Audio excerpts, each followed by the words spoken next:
We might be seeing a new Hyatt card, Chase has a great transfer promo, and Hilton has a new elite status. This and more in today's roundup. Big favor before we dive in is to give us a thumbs up to help with the algorithm. If you know someone that might benefit, share this with them. Starting off, we might be seeing a new World of Hyatt card. Companies generally don't make announcements unless there's a reason. Hyatt put out a press release announcing an expanded agreement with Chase. This marks an exciting new chapter for how they grow, reward, and engage their most loyal travelers. Beyond the niceties, there's also a bit of smoke. World of Hyatt Explorist will be added as a benefit for top spending Chase Sapphire Reserve and Sapphire Reserve for Business card members beginning in the middle of 2026. As a reminder, you can unlock additional benefits by hitting spend targets with these two cards. I'm guessing that this would add to this list, which makes sense. The fact that they're only offering Explorist, though, tells you how protected they are of Globalist. The reason this matters is the next part. Hyatt plans to expand its current card portfolio alongside the current personal and business options. I think this is further away than we think, probably 6 to 18 months out. Looking at trademarks from both partners, I'm not really seeing anything that sounds like a new card yet. I do think we can make inferences based off their current cards. The personal card anchors the starter range at a $95 annual fee, while the business fits in the middle at a $199 annual fee. If I had to guess, I think we're going to see a $525 to $695 annual fee card, $525 being more Hyatt focused, while $695 including a ton of new partner perks. I'm guessing the former though, since current cards aren't really credit oriented. Historically, they've used 5 main tools: free night award certificates, elite status, earning tier qualifying nights, Hyatt statement credits, and point rebates. They definitely could overcomplicate it if they want to. For example, toss in club access awards, find experience credits, guest of honor awards, or suite upgrade awards. But I kind of hope they don't. If I had to design the cards or something I'd be happy paying for, I'd want a $525 annual fee, one category 1 to 7 free night award, and a $300 Hyatt stay credit. On the low end, it's a break-even card, but for a lot of people, they're going to get positive expected value. Add an Explorer status and 15 tier qualifying night credits for holding the card, and a better earn rate for additional ones, and I'm a happy camper. There definitely are reasons not to do this. For example, maybe it makes hitting Globalist too easy, which then dilutes the status. I don't see this happening, and it probably would be wishful thinking, but I would love an additional category 1 to 7 free night award for hitting 15k and 30k cumulative spend in a calendar year. I'm pretty much pulling my favorite features from competing cards. With most of them being extremely complicated, I think there is a draw of a straightforward win-win card. Curious how you design the card if it had to be economically viable.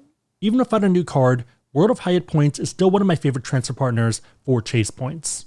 For example, I just booked Grand Hyatt Deer Valley, and I still have Park Hyatt Tokyo booked.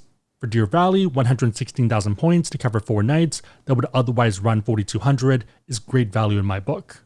Note that this is also the weekday, non-weekend rate, so a bit cheaper than normal.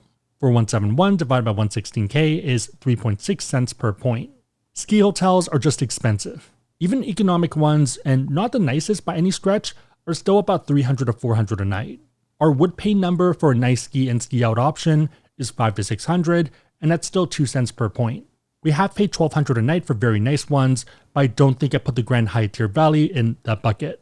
If you're not into hotels, the second best use case of Chase points is transferring to Virgin for ANA Business and First Class. Lucky for you, there's a transfer promo. From November 7th to 20th, there's a 40% bonus, and November 21st to December 5th, a 30% bonus. If you want to be notified about these transfer promos more often, I usually share them first on a newsletter since it's easier, so if you're interested, consider subscribing there. Before transferring, make sure you find availability, since transfers are one way. If you're looking for space, United ends up being a very good proxy for Virgin availability. For your search, I'd filter by North America to Asia, and then specify for ANA, and just sort by business class. For example, I'm writing and filming this on November 10th. I see space for 17 days out leaving from LAX and also Vancouver. LA has 2 seats available, and pricing here is United's. We're using United to find space, but booking with Virgin. Virgin books into ANA with their own award chart. Business from Western US is 52.5k, and First would be 72.5k, while East Coast would be 60k and 85k respectively. First Class does exist, but you need to be very flexible or very on top of alerts. For example, seeing stuff for next year right now, February 3rd, 1 to JFK actually looks pretty enticing. Note that for First, it's almost always going to be 1 seat, and again, we're using United to find space, and you could also book with other programs. For example, Aeroplan works as well. If you're looking to add more Chase points, the best non-business option is probably the Chase Sapphire Preferred Credit Card. Right now, you're getting 75,000 bonus points after 5,000 in spend in the first 3 months from account opening, and the card does have a $95 annual fee. If the card doesn't make sense in year 2, then there are a bunch of great downgrade options. If you're eligible for business cards, it's your last chance for some great offers. Both are ending at 9 a.m. EST on November 13th, 2025. For example, the Ink Business Unlimited credit card is offering 900 bonus cash back after 6,000 spent on purchases within the first 3 months from account opening. Not bad at all for a no annual fee card. This is a great catch-all card where you get 1.5% unlimited cash back on everything. Even better, you're technically earning points. Each $1 in cash back is 100 points. Depending on the other cards you have, you might be getting a lot more value. For example, if a bunch of other cards, like the Chase Sapphire Reserve, you can transfer to partners. The best use case is international first and business class, or luxury hotels like Park Hyatts around the world. The next card is pretty similar. So the Ink Business Cash Credit Card has the same exact offer, and even better is that you can get both. These are separate financial products. There's no rule stopping you from getting both cards, along with their respective intro bonuses. This card is a bit different, and people like to use it for gas stations, and also internet, cable, and phone services, and especially office supply stores. But yeah, no annual fees, so very little downside risk. Also just great tools to have, even if they're more specialty ones. On that note, if you are someone that wants to learn about cards, whether these ones or pretty much any other cards out there, and you want to support the channel, we have links on the website, AskSebby.com, and also down below in the description box. Make sure the links are competitive, but otherwise, it's a huge way to support the channel, so thank you in advance. Shifting over to Hilton, they confirmed a new top elite tier. This might be good or bad, but it feels fair. At the moment, Hilton has 4 levels. First one is member, which is 0 to 10 nights. You pretty much get this by just signing up. One level up is silver, which adds more bonus points, free bottled water, and 5th night free on reward stays as the more tangible benefits. Not the biggest deal, but also not the highest bar. To me at least, gold is where it starts to get interesting. You get more bonus points, space available room upgrades, and also daily food and beverage credits, or continental breakfast, depending on brand and region. In my experience, US is generally a credit. Asia and Europe tend to be breakfast, and not just limited to cold food, but the whole buffet. I guess it does depend on hotel, but our experience, they've been pretty open to this. Your mileage may vary, but in the US, it's kind of mid. Abroad, it's pretty good. With Diamond, you get even more points, better upgrades, and executive lounge access when available. Lounges in Asia can range from amazing to decently solid. For example, Conrad Tokyo isn't bad at all. Maybe it's just me, but a lot of the US ones, for whatever reason, have been closed from my recent visits. Okay, so what's the issue here and why add a new level? At the moment, a lot of people that have gold and diamond status have it from credit cards. So instead of hitting 40 nights or 60 nights, they're just applying for a card and keeping it. If you're a management consultant or someone that travels weekly, this kind of feels like a gut punch. You're traveling and let's say putting 40 nights a year in, while someone else is paying a $150 annual fee and then also getting up to 200 intangible credits by holding the card. So pretty much breaking even and getting gold status. Diamond somehow feels even worse. The traveler's doing 60 nights or 1.2 nights every week, while someone who applies for a $550 annual fee card gets up to 600 intangible credits and also an annual free night reward and gets Hilton Diamond status. Especially when that free night reward is worth 300 to 600 for most people. For example, we just used it at the World of Astoria Beverly Hills that normally runs about 1,000 to 1,200 per night and is pretty expensive. For a lot of people that travel, you'd probably happily pay 400 to 600 for a night here. If you travel anyways, you're paying a bit more for a significantly better experience.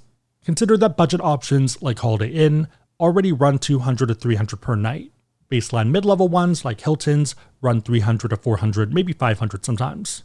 Yeah, main idea though is that Hilton Diamond status is currently very easy to get and can pretty much be bought. The main issue is that this angers a lot of corporate travelers, the ones actually staying and spending money. If you travel for work and you're optimizing for footprint, you pretty much have 2 options, Hilton or Marriott. With Marriott, even though credit cards can give you status, the top level you can get is Platinum Elite status, which is only their mid-level. In order to hit Titanium Elite, you'd actually need to travel or do mattress runs. And then for super travelers, they're hitting Ambassador Elite. Hilton wants that audience, so they pretty much made their own version of Ambassador. In order to hit Diamond Reserve, you're going to need 80 nights or 40 stays per year, and also $18,000 in USD in annual eligible spend as well. So one from the top and 18K in spend. Mapping out the top levels for the big 4 options, Only Marriott and Hilton would require qualifying hotel spend in a year in order to get it. The other ones can be down to stays or maybe even credit card spend. As much as I love Hyatt, it doesn't have the footprint needed for the professional business traveler. IHG is fine, but often considered a step below depending on what you're optimizing for. This is a brand new leaked status, so we don't know the exact perks yet. I do very much expect upgrade priority, and I wouldn't be surprised if we see upgrade awards. Similar to how Marriott has NUA's nightly upgrade awards. Maybe I'm crazy, but they could probably copy the Marriott playbook and be directionally correct. There also is a very big question for Lifetime Diamond, and I think they have to offer Diamond Reserve to make it fair. If not, a lot of people are going to be angry. With all of these changes, they're also lowering requirements by 30% for the other status levels. Feel free to pause, but for example, Diamond is going from 60 nights, 30 stays, or 120k base points from stays to 42, 21, and 84k. Okay, but what if we have Diamond from credit cards? Should we be pissed off? As long as they keep lounge access and also breakfast in Asia and Europe, I'm a happy camper. Put another way, I don't have a problem if someone that spends 18k on Hiltons in a calendar year is ahead of me on the upgrade list. Even for this year, I don't have that many stays, so 2 nights at Conrad Tokyo, 6 nights skiing in Niseko, 1 night in Grand Wailea in Hawaii, and also 1 night in Portland, and then finally 2 nights at Conrad and 1 night at Crockford's. Factor in that these are all free night rewards, points, or using credits from cards. Also, this is just me and ignores Mandy's stays, which sometimes doubles this up. As long as they don't take away the features of the card and also the benefits from diamonds, I don't mind if people are ahead of me, that's fine, it's a win-win.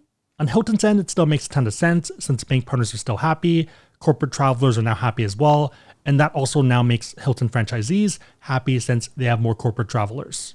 But yeah, curious what you think, since a lot of people seem to be taking this as the end of Hilton, even though it feels fair. Even with a new level, I'm still happy to keep stacking their cards, and it's still what I consider to be the best credit card out there, easily S tier. Reminder that for most cards, we do have calculators that should pop up if you search card name, worth it, AskSebby on Google.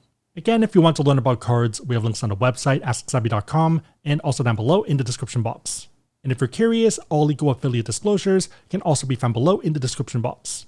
If you made it to this point, leave a diamond emoji in the comments down below, and I'll try to heart it and also respond. 3 questions. Number 1, what would you want to see in a new Hyatt card? Number 2, how have you been using your points? And number 3, what are your thoughts on a new Hilton level, and how many stays do you do a year? Let me know and everyone else know in the comments down below. Big favorite, thumbs up, share this, but otherwise hope you liked it. See you next time.